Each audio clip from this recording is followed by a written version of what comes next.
Julie Rice, welcome to Female Founder World. It is so good to have you on the show. Thanks for having me. I am kind of pinching myself. I feel like you're one of those founders that everyone knows what you've built and everyone knows kind of who you are. You have created something that is so much bigger than just you. And I'm excited to get into it and to share all of these lessons that you've had over many years of building incredible companies. For people who don't know you, what have you built? I'm Julie Rice. I'm the co-founder of SoulCycle. And after that, I did a brief stint at WeWork. I was a partner there for a few years. Didn't know that. I was. And now I have a new startup called Peoplehood. I'm going to get into the Peoplehood story in a second, but the first thing I just have to ask is why start another company after you have, already built something that has been so successful? What made you think, okay, I'm going to get on this train again and do this all over again? I'm tired thinking about it.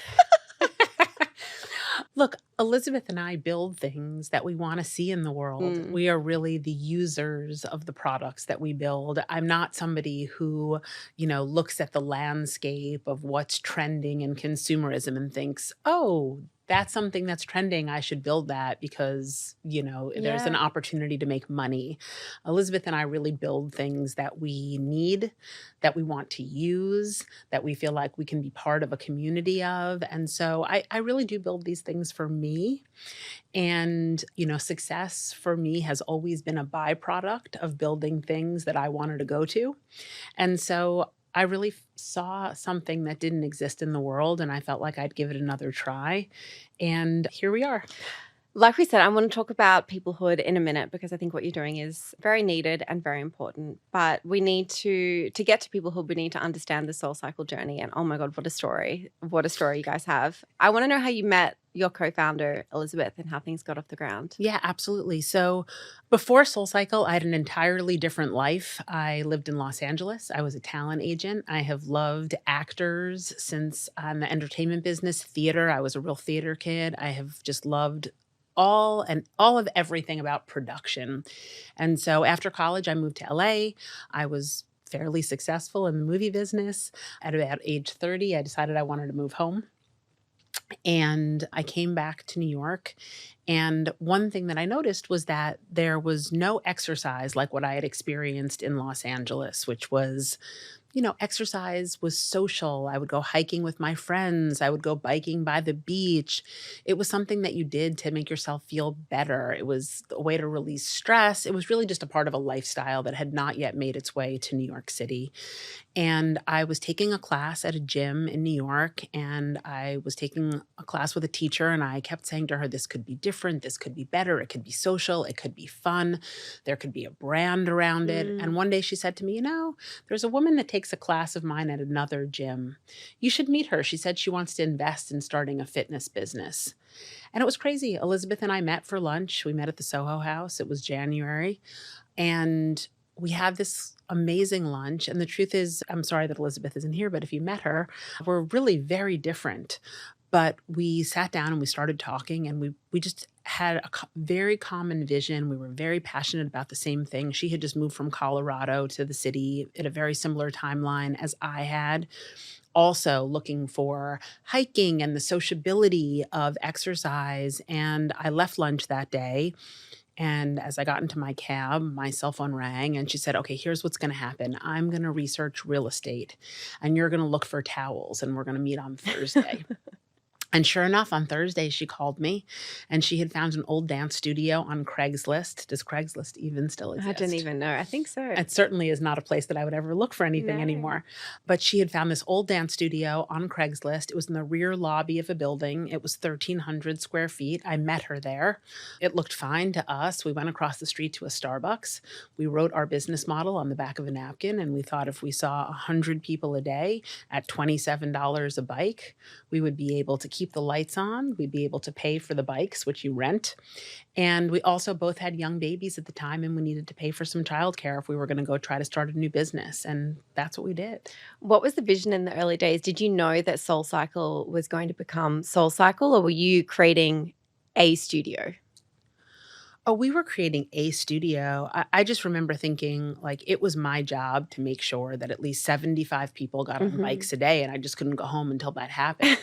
And if I had to walk up and down Broadway or go hand out flyers to doormen, that is what I did. And one of the things that in retrospect, I really look at, and I think it's actually hard as a second-time founder, is I really think that when you're building a business, thinking about how you make one customer an evangelist is the way you do it. Mm.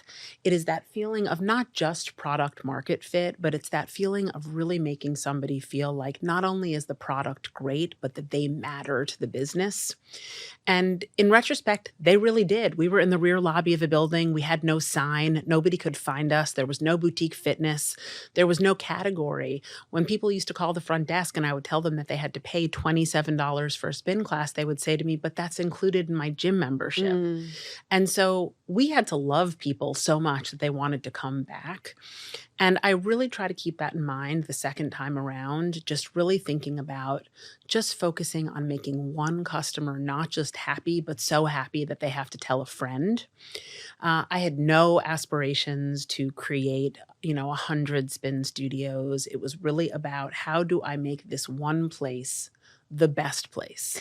Okay, so how do you do that? I am interested in how you get those first people in the door. You did it with SoulCycle, and now you're doing it again with this new business, Peoplehood. How do you get those first people through the door? Obviously, you have a bit more of an advantage now in that you have more resources, you have a name, people want to hear from you and what you're building. But I think that there's a lot of lessons there for folks who are not just building bricks and mortar businesses, but trying to get their product in front of people. Like what's working, what works then and what works now. Look, I have always been a believer in community building Mm-hmm. and building relationships. I think that we can all see that we can spend a lot of money on customer acquisition, but that doesn't always translate to retention. And, we can just continue to churn and churn and churn. Yeah. But realistically, if we all doubled down and really invested in, turning our customers into communities, I do believe that is the way that you get people to stay and you create a lifetime value of a customer because a customer feels valued. And that's really what we did in the beginning. In the beginning, we just became part of the community. We were at every street fair handing out flyers. We were at the local public school offering them, free classes for all the moms, seeing if the PA wanted to organize a fundraiser and just use our space. We allowed everyone that walked through the door to use the space for whatever, charities or philanthropies were important to them. And then a lot of it also really came down to training our employees to be hospitalitarians, right? Training and building community has always been such an important part of the ethos of everything that Elizabeth and I build, and really investing in teaching people how to treat each other like a community and how to treat customers like a community. I'm interested in what that turning point was for you at SoulCycle when you knew that this was going to be something that Mm. was a lot bigger than just this, single Yeah. studio, and that you kind of knew that you were onto something. Was it, you know, a second location? Was it a piece of feedback? Like, how do you know that you're at this inflection point that things are going to snowball?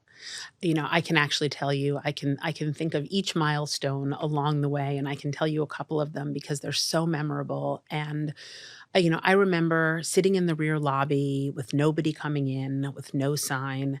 In fact, we actually bought a rickshaw on eBay, and we painted it yellow and silver, and we put a sign on the back of it that said SoulCycle with an arrow this way. And every day we would get a ticket from the community board for $65. So eventually I learned the traffic patterns because we didn't Mm. have $65 to spend. And so I would put it out there like on Saturday mornings because a lot of people would see it.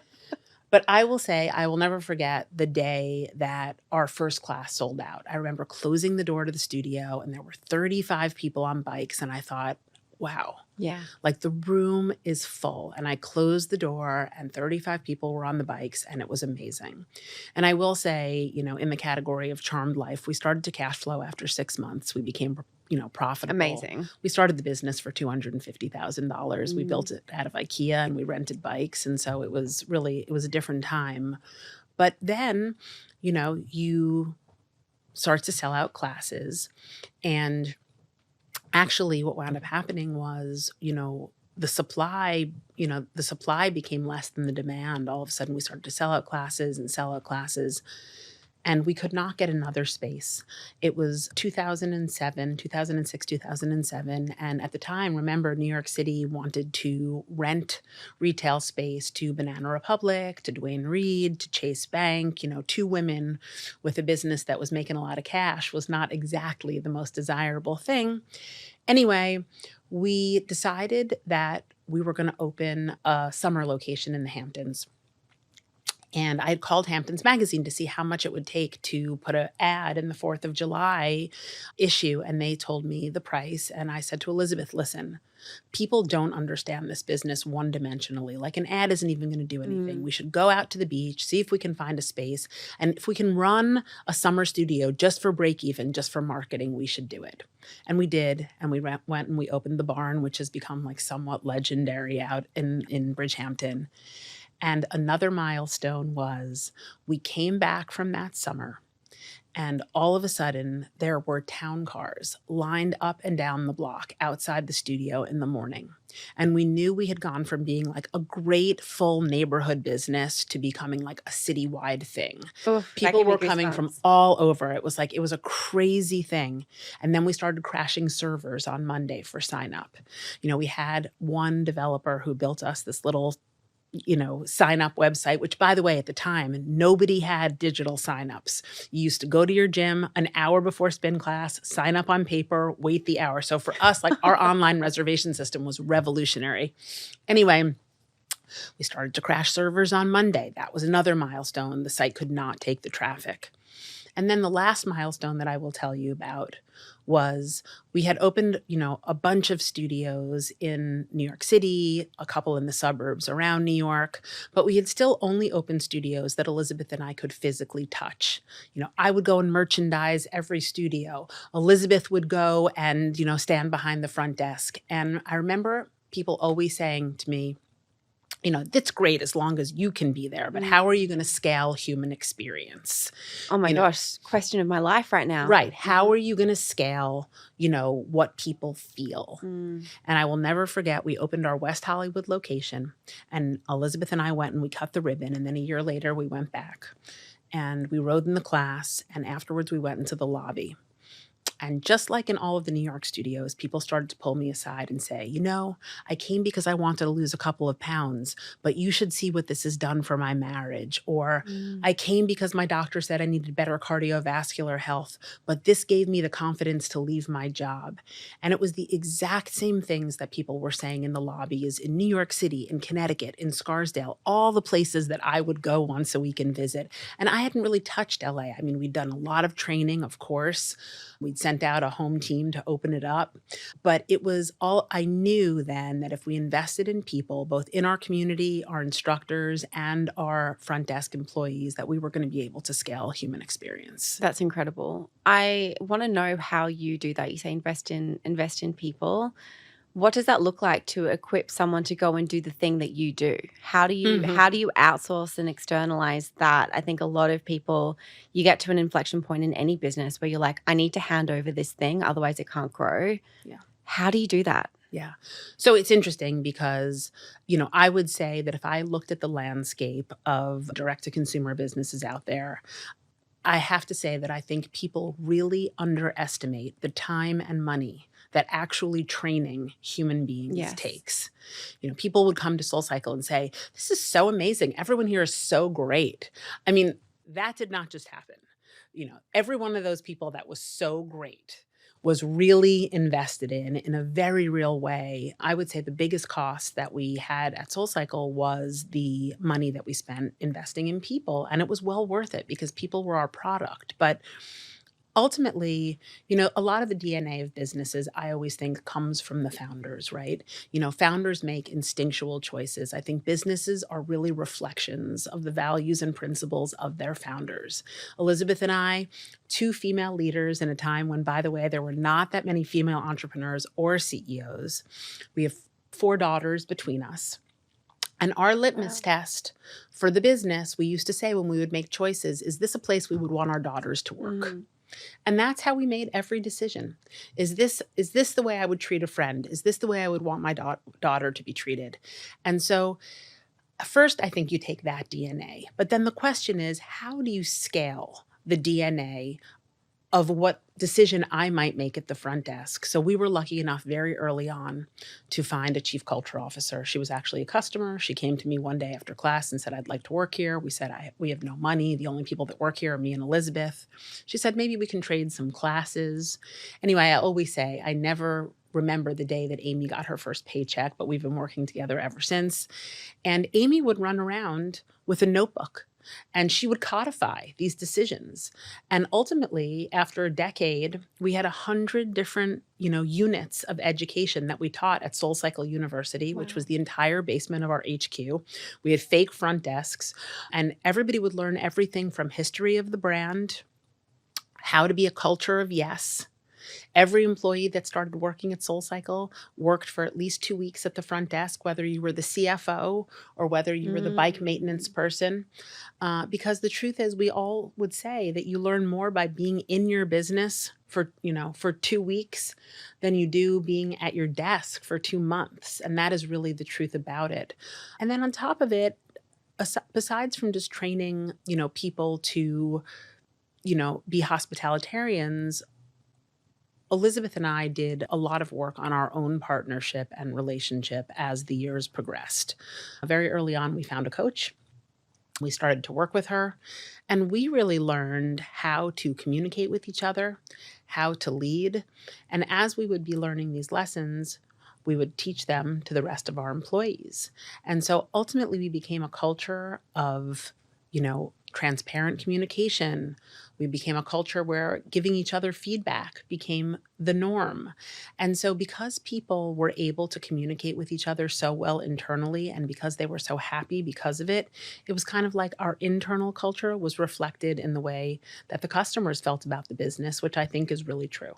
I've interviewed honestly thousands of founders now, and I see this pattern where the founders that seem to build these big businesses that expand so much beyond just, their initial vision are the ones that have continued to invest in themselves and are really reflective and have up-leveled in that way.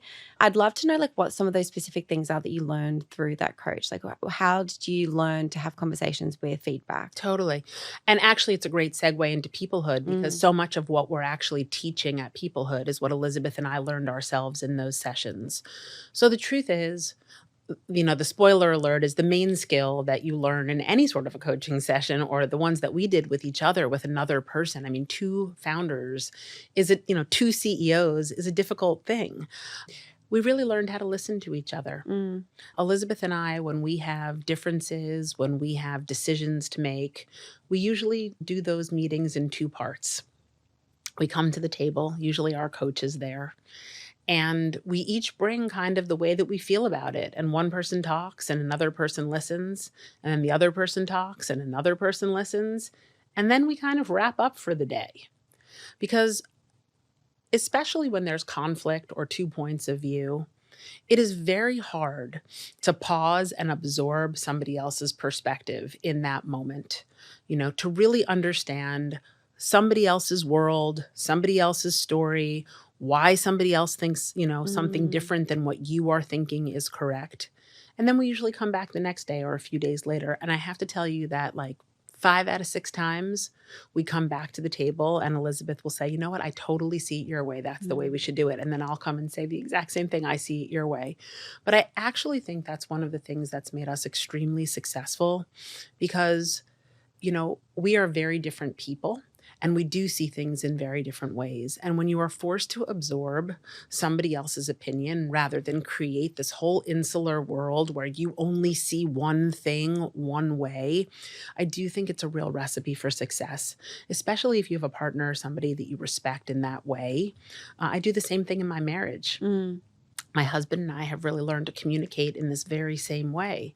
And I will say that it has been transformative for us because my husband and I are also different, and we parent differently and we spend our time differently. And I do think that this ability to take in another human being's perspective and integrate it into your own, when you talk about leveling up or growing, I would credit Elizabeth and my husband to being the two people that have created the most growth for me as an adult, because of the way that I have sort of been forced to learn how to communicate and take in their worldviews. They've really expanded mine. That's such good advice. I have a very quick message from our sponsor. And honestly, we never do ad breaks on the show because I am just really picky about the sponsors that we work with and who we want to promote. We've partnered with folks like Shopify, TikTok for Business, just guys that we know are really going to help grow your business. And honestly, we've turned down a lot of the rest because we want to make sure that the people that we are recommending to you, our business bestie community, are going to help you grow your business and that they're the best in the category. So all that to say, I'm about to tell you all about AMP, the folks behind a few of our favorite Shopify apps for e-commerce, because honestly, they're brilliant and their apps connect to each other within Shopify, which just makes your life so much easier. AMP is working with Female Founder World to co-host our group business coaching call series. It's happening right now. It is free thanks to their support. And we're able to offer live mentorship calls with the founders of companies like Crown Affair, Smart Suites, 54 Thrones, Bala, and Ceremonia. And you can sign up at the link in the show notes right now. For those of you who aren't familiar with AMP, they are loved and trusted by over 20,000 e-commerce brands. They create e-commerce app solutions that are interconnected, so no more random Shopify apps that don't sync up. And I'll tell you a little bit about one of my personal favorite apps that they have called Lifetimely. So just picture it's the end of a long day running your biz and you're trying to get your P&L report. You've got your cost of goods sold open on one spreadsheet, your Meta ad costs are on a second, Google ads are somewhere else, and then your shipping costs are on an app somewhere on your phone. Honestly, it is hard enough to keep track of all your costs, but keeping your P&L spreadsheet updated daily with all of these costs is time consuming and honestly super prone to making mistakes and human error. With Lifetimely by AMP, you get an automated, accurate P&L sent to your inbox each day. It integrates with every major ad platform so you can easily keep track of your return on ad spend. And you can also add your shipping cost, cost of goods, and any other recurring or custom costs to the app. Lifetimely by AMP gives e-commerce brands enterprise-level reporting. You can install Lifetimely by AMP now on the Shopify App Store. Okay, let's get back into the show. I have one more question about the SoulCycle journey, and then I want to understand how things are getting started with Peoplehood and your vision there.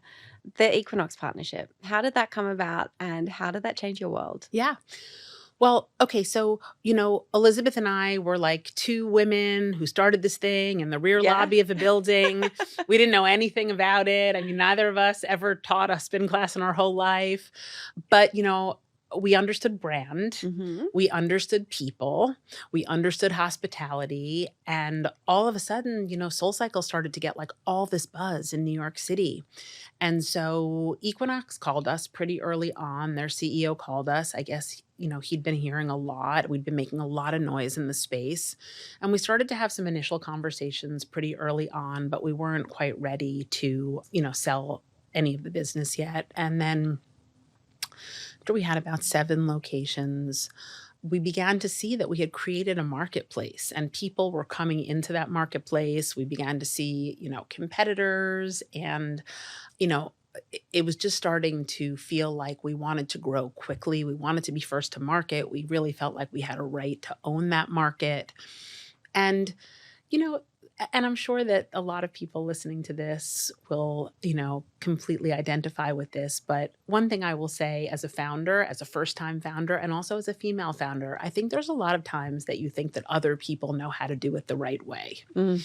We doubt that our instincts that have taken us so far, the very same instincts that have actually led us to whatever success we have in the first place, all of a sudden we think somebody else, there must be real grown-ups in the room. Somebody else must really know how to do this, right? In Yeah. retrospect, it's kind of funny. I think, Equinox was best in class. Nobody had ever created a fitness, establishment like they had. We really wanted to win. And so we took them on as partners. And they were good partners, for a long time. For a long time, we kind of did what we did and they helped us in certain areas and that all went really, really well. And we scaled for quite a while with them and we were partners for quite a bit. And then it just felt like, there were, we wanted to grow in different ways. Mhm. And so Elizabeth and I ultimately decided, we didn't have the same vision for the future of the Mhm. company. And so we decided to part ways. Okay. And so then this takes us to Peoplehood. And if somebody, I've done one of the gathers and I thought it was incredible. If somebody walks into your space for the first time, what will they experience? Yeah. So if someone walks into Peoplehood for the first time, they're going to experience hospitality. Hopefully, we're going to make you feel like you matter. You can grab a coffee. It's kind of a great little retail space in Chelsea. And then we also have our digital gathers, which feel very similar. They feel like a very safe and cozy space. But you'll come into a gather room and a guide will meet you there. And the guide is a storyteller. They're an empath. They're really there to hold space and keep the structure of the space so everybody feels safe to share. We start with some music and some breath work. There's some group sharing. Then there's some one-on-one sharing where we practice active listening. And hopefully then there's some sort of a takeaway that you can take into your life, something practical that you can take out of that room. So, while you're practicing, in our breakouts, we do something we call higher listening. And just like physical fitness, we really believe that listening and empathy are muscles that you need to build. Yeah. If you continue to practice having conversations in a way where you actually take a pause and you think about your response rather than just reacting, eventually you begin to hear people in a different way. They feel received in a different way, and you begin to see the world around you change. And so we have Peoplehood where you come with a bunch of strangers. It's time to kind of process your own thoughts, hear other people's stories. You begin to recognize yourself in other people, feel less lonely, and, become a better listener.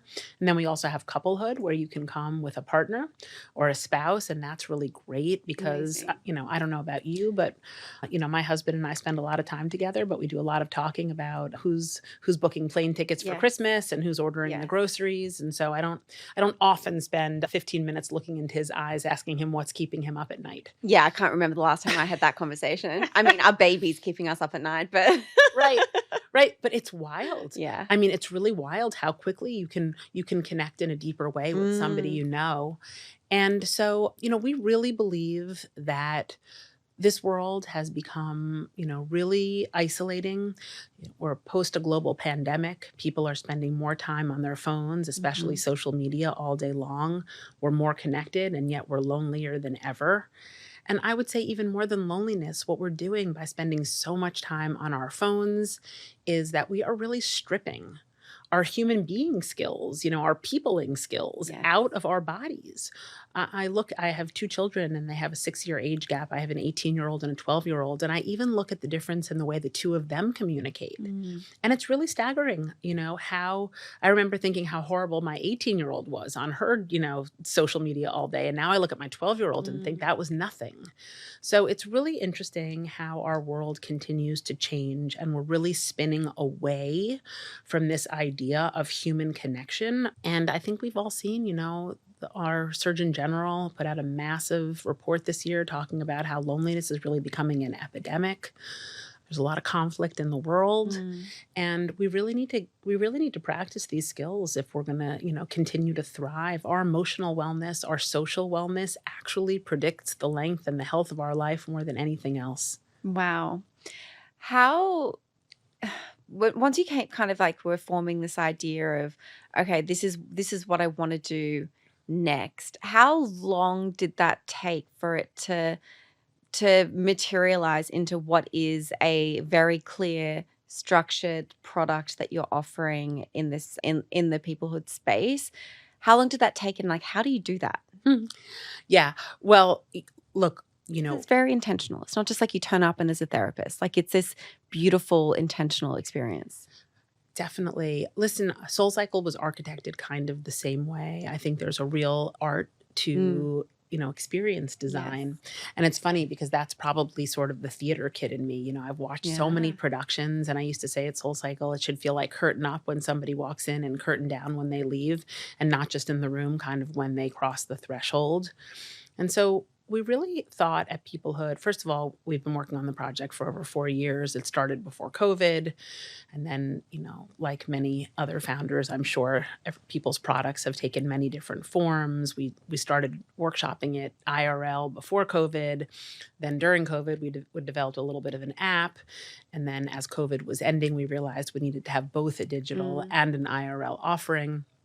And so we've sort of seen this whole journey progress. But I do think that, it is one of those things where you really have to think about how you want somebody to feel, what you want them to take away. And we have worked with scientists and breathwork specialists and rabbis and priests and therapists Wow. and, AA leaders and all different types, authors, all different types of people to really figure out, if we were putting together 1 hour that was going to help you connect with yourself and learn to connect with other people differently, what would those components look like? And then how do we take you through an emotional journey so that you have an aha moment, so that you feel better when you leave than when you walked in, so that when you go into the world, you have something tangible to take with you. All of those things became really important. And then also, of course, how do you keep the space safe? Who is going to hold that space? You'll notice in the room, our guide always goes first. They always share first. And by doing that, they sort of permission the whole room to tell a little piece of their story. And so all of those decisions became super intentional. From a marketing perspective, I know that you said that, really building community has been at the core of the way that you've marketed both businesses. But what are some of the really kind of tangible ways that you are getting people in to experience peoplehood for the first time? Because it's a very different landscape now to when you first started and got traction for SoulCycle. So I'd love to know what you're doing differently. Yeah. Well, listen, I will say it is a very different landscape. And it's certainly not easy. There's so much noise in the world. There's so many offerings that are, taking up people's time. And the truth is, we always say that no matter what we're creating, we're still competing with Netflix and Instagram. It doesn't matter what the product is. So true. Because you're just competing for people's time.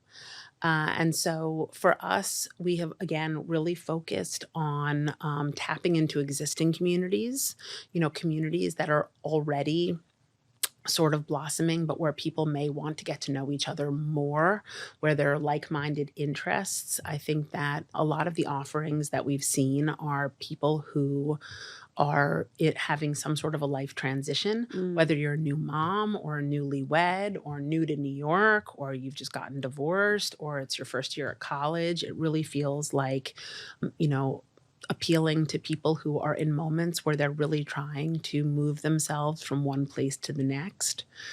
We have a lot of really interesting, our space in New York is really great. So we have a lot of really interesting events and experts come. So you invite people in to bring their own communities and host events in there and experience what Definitely experts that are talking about topics that are super relevant and then helping us create conversations around them afterward. So we've really been trying to plug into community and communities to build this time around.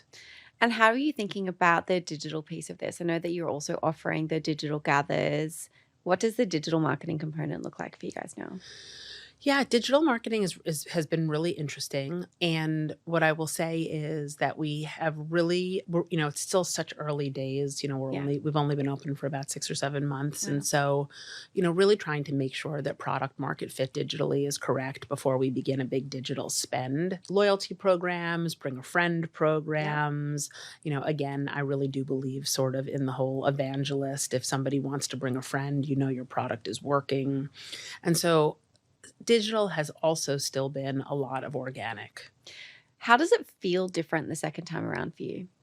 6 months in now compared to 6 months in with SoulCycle, how does it feel as a founder?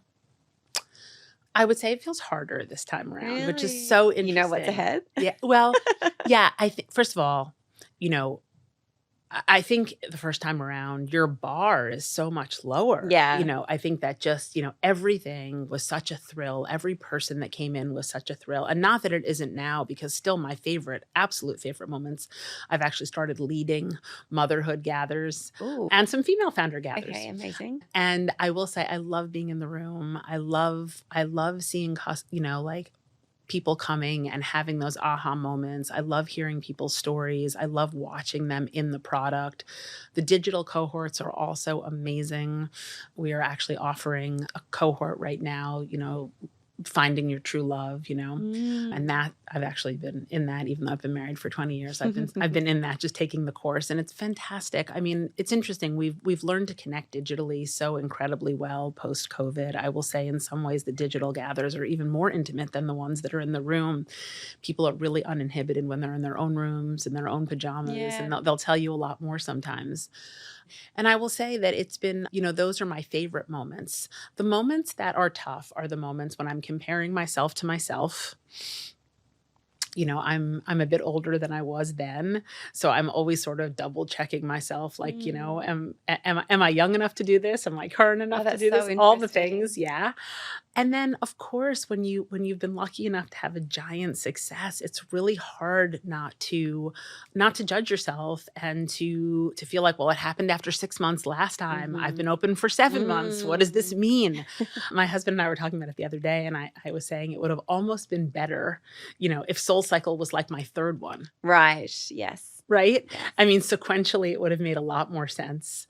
But really just trying to keep my head down. And I will say something else that's been really interesting is my short experience at WeWork. I really learned how to scale things globally, Mm. which is also a whole other mind bender. Yeah. And so, when I really go in now, I really try to look down and sort of turn off my peripheral vision and think, one customer, very happy, somebody who comes and gets something out of this that they take into their world, and because of it their dinner table becomes a little bit better.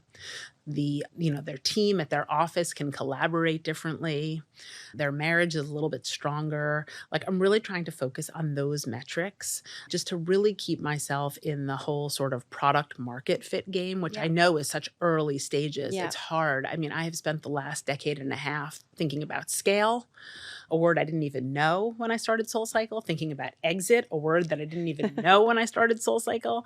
And to the point of your original question, I never really start these things sort of thinking about, sort of what is the big financial windfall. It's really Mm. always about, if I make a great product, people will come and be happy. That part will happen. What are you looking at now that you're thinking, okay, I don't want to do this again? This is a mistake that I made the first time around. I don't want to do it again, both for yourself, but also for people who are embarking on this for the first time and they're kind of like, they don't even know what's ahead. Yeah, look, I don't know if there's an I don't want to do this again, but I really do think that, as a founder, you really have to know what you're signing up for. I can't tell you how many times, I'm speaking at business schools or talking to would-be entrepreneurs, and I- I'm sure that we all look at the entrepreneurs that have had great success and we think, wow, that's amazing that that happened. But the truth is that I say to everybody, unless it is an idea that wakes you up in the middle of the night, like you're keeping a pad on the Yeah. side of your bed, the truth is being an entrepreneur is really hard work in every way, whether it is, you know, the beginning, trying to find product market fit, as you scale, managing a team, trying to understand how skill sets shift and different people are now good for different jobs or not suited for different jobs as businesses grow. Then what happens when your business is so successful and you take it to the next place and then the business begins to cannibalize itself and now you don't know how to grow from growing. All of a sudden you were this explosive growth business and now all of a sudden somebody has moved the finish line, Mm. and going from sort of what was explosive to what now needs to be the next goal seems daunting. I just think that, being a founder is really, it's really a 24-hour thing. And I think it's unrealistic to not think that. And so it's interesting when you talk about second time around. I really, I remind myself of that all the time, that sort of a lot of it is in the details. A lot of it Mm. is really being in the business. That's another thing I would say, Founders and CEOs have to be in their businesses. If you're not a user, you have no idea what's going on in the business. I love to ask customers for their feedback. It is the biggest learnings that I can get. If you ask one person and they're nice enough to tell you the truth, you can pretty much know that 50 other people think Yeah. the same thing. They just weren't brave enough to tell you. Yeah. But I really do think that, something that I really try to remind myself is to be in the business, because I would say, after experiencing success, it's easy to create teams and delegate and sit on top of it. But at this time in the life of this business, it's very important to be in the product. I'd love to just end with a resource recommendation. And sometimes people recommend a podcast, a book. Sometimes it's, something less tangible, a habit or a mindset thing. But just for people who are kind of embarking on this thing that you've been doing now for many years and you think would really help them. Yeah. Look, I would say the transformative thing for me was getting a coach.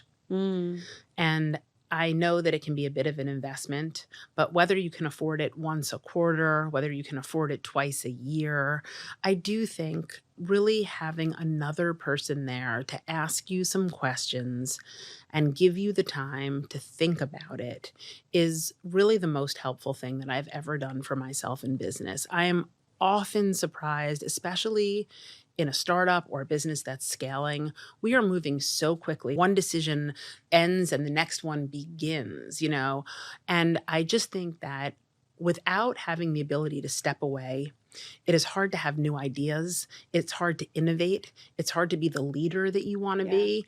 It's hard to be the human being that you want to be. And I really do believe that there's no growth without stepping back. I can't tell you how many times a year I have to look at my calendar and say, I am doing this all wrong. And that's usually after I meet with my coach, because I'll realize, gosh, I'm trying to move the business forward by focusing on digital marketing when the truth is, I need to innovate. Right. If I'm sitting here spending an hour talking about how I'm not happy with this part of the product, then what am I scaling out here? I need to rejigger my time. And I find that I have those conversations with my coach, who's been our coach now for probably about 15 years. But I will say that I do think that if you can find somebody who you feel like is a good fit for you, and you can at least do a quarterly check-in, I think it's wildly valuable. That's great advice. I do actually have one more question, and that's because you've had such a successful co-founder relationship. How does somebody go about finding a co-founder, and what should they be looking for? It's interesting. Something I talk about a lot at Peoplehood is one of the things that made me really understand that people needed relational skills were that my husband and I went to this incredible couples seminar. It was called Getting the Love You Want. And the two therapists got up there and they gave us this statistic. They said that first marriages have a 50% divorce rate. Second marriages have a 70% divorce rate. And third marriages have a 90-something% divorce rate, showing you that it has nothing to do with the person that you're choosing. And it has way more to do about how hard you're willing to learn and work on being in a relationship. And I think it's no different with a co-founder. I think Elizabeth and I are a great fit because we bring actually very different skills. And I would really suggest that. That is one thing. If I had to make a suggestion, I'd say choose somebody that's different than you. There are days, and there are days now, and there were days during our SoulCycle days where I would just say, oh my God, this is it. We're done. We crashed this website. And for Elizabeth, that would be no big deal because tech was not a problem for her. There would be days that she would come into me and say, I can't deal with the people anymore. And I would say, I got it. People for me is no problem. And I really feel like we kept each other going. So I would say finding somebody with some skills that are different than yours, but then more than that, I would say working on your relationship, investing in it, and making sure that you have a commitment to having really good communication. Amazing. Julie, thank you so much for coming on Female Founder World. This has been a lot of fun. Thank you for having me.